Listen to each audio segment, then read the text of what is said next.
വളരെ പ്രധാനപ്പെട്ട ഒരു വാർത്താ അറിയിപ്പാണ് ഈ മണിക്കൂറുകളിൽ പുറത്തു വന്നിരിക്കുന്നത്. 150-ലധികം ആളുകൾ സമാന ലക്ഷണങ്ങളോടുകൂടി കൊച്ചിയിൽ വിവിധ ആശുപത്രികളിൽ ചികിത്സ തേടിയ സാഹചര്യത്തിലാണ് സംസ്ഥാനത്തുടനീളം അതീവ ജാഗ്രത പ്രഖ്യാപിച്ചത്. ശക്തമായ പനി, വയറുവേദന, ഛർദി, ഓക്കാനം എന്നീ ലക്ഷണങ്ങളോടുകൂടിയായിരുന്നു ആളുകൾ ആശുപത്രിയിലെത്തിയത്.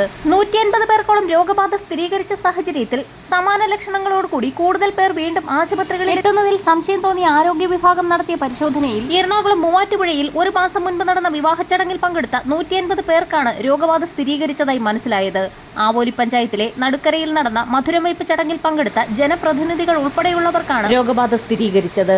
രോഗബാധയെ തുടർന്ന് ആരോഗ്യവകുപ്പ് പ്രദേശത്ത് വ്യാപക പരിശോധന നടത്തി. ആവോലിക്ക് പുറമെ മധുരവയ്പ് ചടങ്ങിന് ഭക്ഷണം എത്തിച്ച മാറാടി പഞ്ചായത്തിലും വിവാഹ ചടങ്ങ് നടന്ന ആരക്കുഴ പഞ്ചായത്തിലും ആരോഗ്യവകുപ്പ് പരിശോധന നടത്തിയിരുന്നു. ഭക്ഷണം തയ്യാറാക്കിയ കാറ്ററിംഗ് കമ്പനിയിലെ വെള്ളത്തിൽ നിന്നുമാണ് മഞ്ഞപ്പിത്ത രോഗബാധ ഉണ്ടായതെന്നാണ് ആരോഗ്യവകുപ്പിന്റെ പ്രാഥമിക കണ്ടെത്തൽ. ഇതിനെ തുടർന്ന് മാറാടിയിൽ പ്രവർത്തിക്കുന്ന കാറ്ററിംഗ് സ്ഥാപനം അടച്ചുപൂട്ടാൻ ആരോഗ്യവകുപ്പ് നിർദ്ദേശം നൽകിയിരുന്നു. കുട്ടികളടക്കം വിവിധ ജില്ലകളിൽ നിന്നെത്തിയ 150-ൽ പരം ആളുകൾക്കാണ് രോഗബാധ സ്ഥിരീകരിച്ചത്. വരും ദിവസങ്ങളിൽ മാത്രമേ കൂടുതൽ പേർക്ക് രോഗബാധ ഉണ്ടായിട്ടുണ്ടോ എന്ന കാര്യത്തിൽ വ്യക്തത നൽകാൻ സാധിക്കുകയുള്ളൂവെന്ന് ആരോഗ്യവകുപ്പ് അറിയിച്ചു. വിവിധ ജില്ലകളിൽ വിവാഹം പോലെയുള്ള സൽക്കാരങ്ങളിൽ പങ്കെടുക്കുന്ന ആളുകൾക്ക് മഞ്ഞപ്പിത്ത സ്ഥിരീകരിക്കുന്ന സാഹചര്യത്തിൽ കാറ്ററിംഗ് യൂണിറ്റുകളിലടക്കം കർശന പരിശോധന ആരംഭിക്കാൻ നിർദ്ദേശം നൽകി. കാറ്ററിംഗിന് മറ്റാവശ്യങ്ങൾക്കുമായി ഉപയോഗിക്കുന്ന വെള്ളം, വെൽക്കം ഡ്രിങ്കിൽ ഉപയോഗിക്കുന്ന ഐസ് എന്നിവയിലെ പഴക്കം, മലിനീകരണം എന്നിവയാണ് ജോണ്ടിസ് പോലെയുള്ള രോഗം പകരുന്നതിന് കാരണമായിരിക്കുന്നത്. രോഗബാധയുള്ളതായി സംശയിക്കുന്നവർ സ്വയം ചികിത്സയ്ക്ക് നിൽക്കാതെ ഉടൻ തന്നെ പ്രാഥമിക ആരോഗ്യ കേന്ദ്രങ്ങളിൽ ചികിത്സ തേടണമെന്ന് മുന്നറിയിപ്പ് നൽകി.